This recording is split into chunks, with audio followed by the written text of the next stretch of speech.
네, 안녕하세요. 월드팩토리 박수호입니다. 네, 안녕하세요. 최하나 변호사입니다. 네, 오늘은 드론 촬영에 대해서 한번 얘기를 해볼 건데요. 드론을 촬영하시는 분들이 되게 많은데 사실 유튜브에서 뭐 이러면 된다, 이러면 안 된다, 이런 썰들이 너무 많더라고요. 이게 사실 누군가 정리해줄 필요성이 있다라는 생각이 들어서 제가 변호사님한테 그런 그 법률적인 부분을 좀 정리를 좀 해달라고 부탁을 좀 드렸습니다. 그래서 오늘은 드론 촬영에 대한 합법적인 촬영, 뭐 이렇게 하면 불법적인 촬영이 된다, 이렇게 하면 합법적인 촬영이다, 이런 이야기를 한번 해보려고 합니다.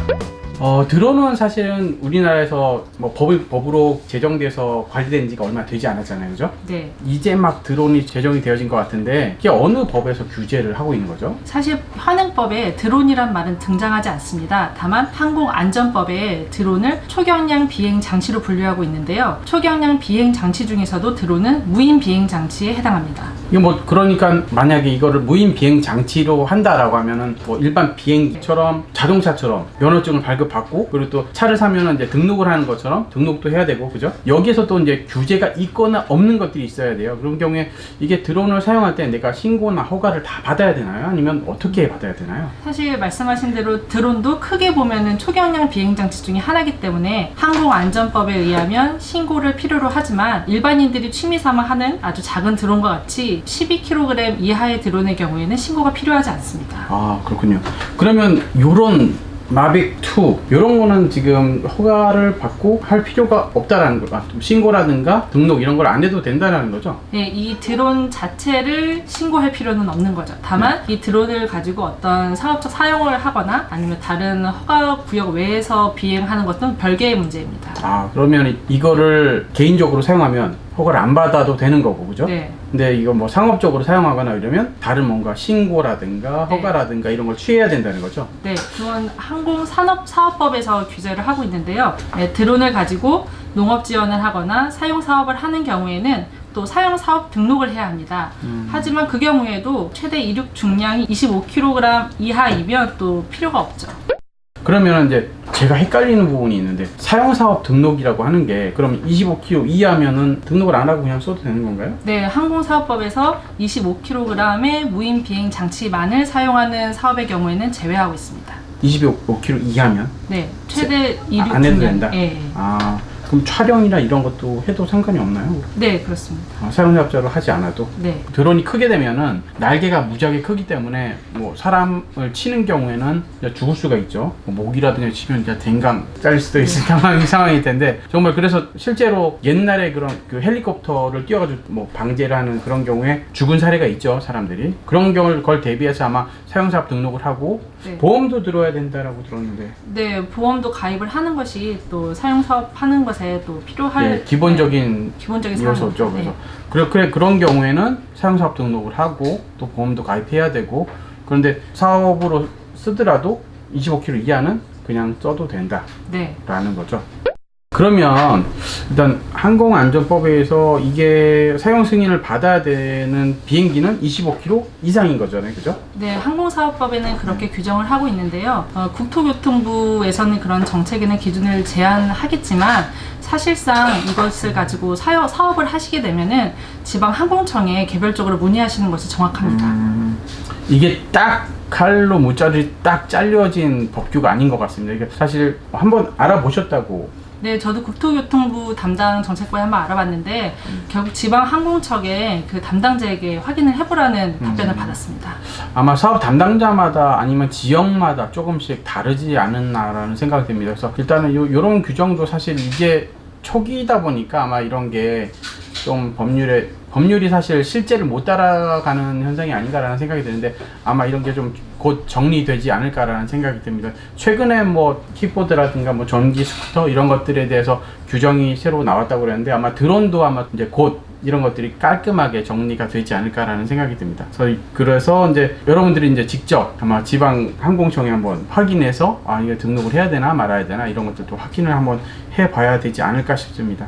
드론을 이제 만약에 비행을 하잖아요, 그죠? 네. 그럼 이제 시간이라든가 아니면 뭐 촬영이라든가 비행을 뭐 어디 장소라든가 이런 것들에 뭐 제약 요소가 있잖아요, 그죠? 네. 그런 경우에는 어떻게 해야 될까요? 그 항공안전법에서는 비행 금지 구역에 대해서도 자세하게 규정이 되어 있고 또 비행 시간에 대해서도 규제를 하고 있습니다. 일출부터 일몰 시간 그때만 이제 비행 승인이 가능하고요. 그 이외 시간에는 사실 드론으로 비행하는 것은 금지되어 있습니다. 그 외에도 비행 금지 구역이나 비행 제한 구역에서는 또 비행을 할 수 없습니다. 따라서 이러한 경우에는 사전에 비행 승인을 받아야 합니다. 제가 알기로도 이제 사실 시기마다 겨울, 동지와 하지 여기 따라서 이제 일출 시간하고 일몰 시간이 다 다르잖아요. 그래서 네. 군대에서는 뭐 BMNT, EMNT 뭐 이렇게 하는데 그런 부분, 그러니까 해가 뜨기 전에는 날릴 수가 없고, 그죠? 네. 해가 일몰 이후에도 날릴 수가 없고, 그죠? 네. 그럼 해가 있을 때만 날릴 수 있다라는 거죠. 네. 시계가 확보되는 선에서, 그죠? 네, 그리고 그 육안으로 이 드론의 위치와 이런 비행하는 모습을 확인할 수 있는 곳에서만 또 드론 비행이 가능합니다. 사실 이게 법이 살짝 그 괴리가 있는 게 뭐냐면, 저도 드론을 날리다 보면 나는 보이는데 옆에 사람은 안 보인다 그러더라고요. 그럼 이게 이런 경우에 이제 이게 누구 기준으로 봐야 되느냐? 조종자의 준수 사항에 들어가 있는 거기 네. 때문에 조종자가 육안으로 확인할 수 있으면 되는 것으로 생각합니다. 만약에 쌍안경으로 이렇게 확인하고 있으면 육안으로 확인하라고 했으니까 아마 네. 도구의 도움 없이 네. 일반적으로 확인이 돼야겠죠. 육안으로, 그러니까 기계 도움 없이 그냥 눈으로 봤을 네. 때 보이는 선까지 작동을 할 수 있게 법적으로는 되어 있습니다. 사실 뭐 조금 오버돼서 날리긴 하는데 대부분, 근데 그런 부분 법적으로는 일단 육안으로 확인이 되어야 된다라는 게 일단 규정입니다. 여러분, 그럼 그 부분은 알고 날리는 것과 모르고 날리는 것 좀 큰 차이가 있기 때문에 좀 알고 날리시면 더 좋을 거라 생각이 듭니다. 그러면 이게 비행 허가를 받게 되잖아요, 그죠? 그러면 이제 그런 시간과 장소 그런 걸 따지게 되는데, 저도 그 여러분들한테 팁 하나 드리자면, 저희는 광고 받고 이런 건 하나도 없습니다. 이렇게 드론 플라이라고 하는 이런 그 앱이 있는데, 이렇게 지도에 이런 식으로 표시가 되어 있습니다.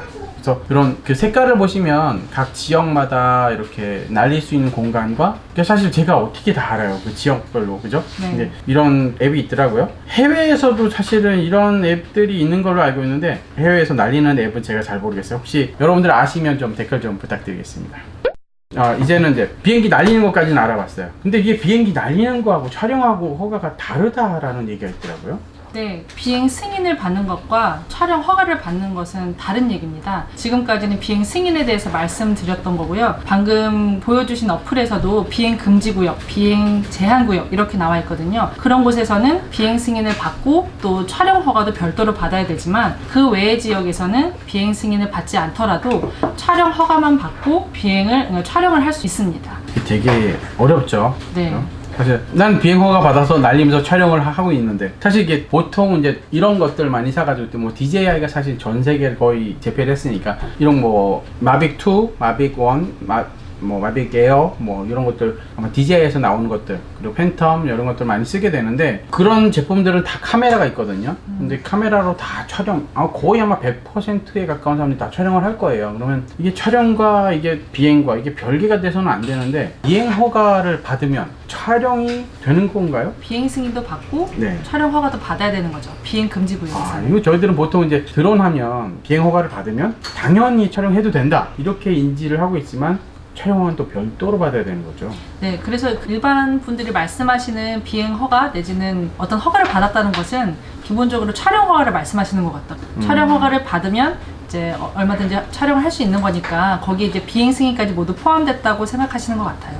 아직 법적으로 조금 이게 정리를 해야 될 필요가 있는데, 보통 이제 드론 같은 경우에는 대부분 카메라가 진짜 4K가 되는 고화질의 카메라가 있는데, 비행 허가를 받는다는 거는 촬영을 받겠다는 건데, 이게 좀 약간 이게 어떻게 잘못 오해를 하면 이게 범죄자가 되는 거잖아요, 그죠? 네, 비행 금지 구역에서 비행 승인을 받지 않고 비행을 하게 되면은 사실 벌금 200만 원 이하의 벌금의 대상이 될 수 있기 때문에 사실 전과 기록에 남을 수 있는 거죠. 네, 그래서 뭐 관계 기관에서도 이런 부분에 대해서는 좀 정리를 해서 비행 허가와 촬영 허가 이걸 좀 같이 보고 좀 검토를 해주면 좀 더 좋지 않을까라는 생각이 듭니다. 그래서 물론 뭐 따로 해야 되는 경우가 분명히 있을 거예요.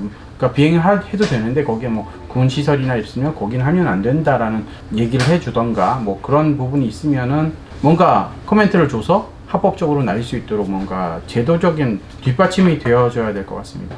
근데 실질적으로 최근에 이런 것들로 단속이 되는 사례가 많다라는 얘기를 들었어요. 얼마나 단속이 되고 있죠?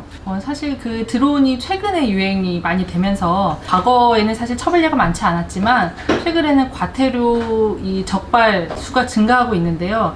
예를 들면 사람이 많은 곳에 밀집 지역이나 이런 곳도 사실 비행 금지 구역이거든요. 이런 곳에서 사전 승인을 받지 않고 비행을 하다가 다른 사람의 민원이나 신고에 의해서 적발이 되는 경우에 과태료 내지는 벌금의 대상이 되고 있습니다. 보통 서울 내에서는 다 드론이 날리는 건 불법입니다. 일부 뭐 규정된 한강국 두 군데인가 거기 빼고는 다 불법이거든요. 그래서 아마 그런 데서 막 날리다가 아니면 사람이 많은 지역에서 허가 없이 막 날리다가 아마 처리가 되지 않나 싶네요. 저번에 우리가 다뤘던 그 성폭력 방지법에서 이제 드론으로 몰카 하는 경우도 있잖아요, 그죠? 맞아요. 드론으로 예를 들면 해수욕장에서 촬영을 하다가 최근에 이제 비키니 입은 아가씨들도 많고 하니까. 네, 그렇게 촬영을 하게 되면은 사실 이것은 드론의 뭐 사전 비행에 관한 사전 승인과는 또 별도로 또 성폭력 범죄에 관한 특례법에 따라서 또 이 카메라 촬영 범죄로 두 가지 죄를 짓게 되는 경우가 발생할 수도 있습니다. 애매한 경우일 수가 있겠는데요. 이게 내가 방송을 촬영을 하려고 하는데 만약에 뭐 부산에 해운대 바다를 찍을 허가를 받고 촬영을 쫙 하는데 그걸 누가 신고하면 또 처벌을 받을 수도 있다라는 거죠. 그렇죠. 물론 뭐 정황을 다 따져보고 그게 뭐 뭔가 자기의 욕구 해소를 위한 그런 용도로 사용되어질 것이다라고 판단이 되어지면 처벌을 받을 가능성이 높아지겠지만, 물론 상업적으로 우리는 그 관광 용도로 사용되는 촬영 내용 자체가 구성이 어떻게 되느냐 여기에 따라서도 달라질 거예요, 그죠? 네. 그런 부분에서 아마 여러분들 잘 검토를 해 보시면 될 텐데, 하여간 조심하셔야 된다라는 부분이 제 이슈일 것 같습니다. 만약에 뭐 깐깐한 사람 만나면 신고되면 당연히 조사를 받겠죠, 그죠? 서로 골아픈 일이 되니까. 네. 여러분들 여름인데 좀 노출이 많은 계절에 또 드론도 안전하게 날리시면서 좀 건강한 삶을 사시는 게 더 낫지 않을까라는 생각이 듭니다. 서로 스트레스 안 받아야 되니까요. 지금까지 많은 조사 정말 감사드리고요. 지금까지 저는 월드팩토리의 박서였습니다. 네, 최연아였습니다. 감사합니다. Delicious.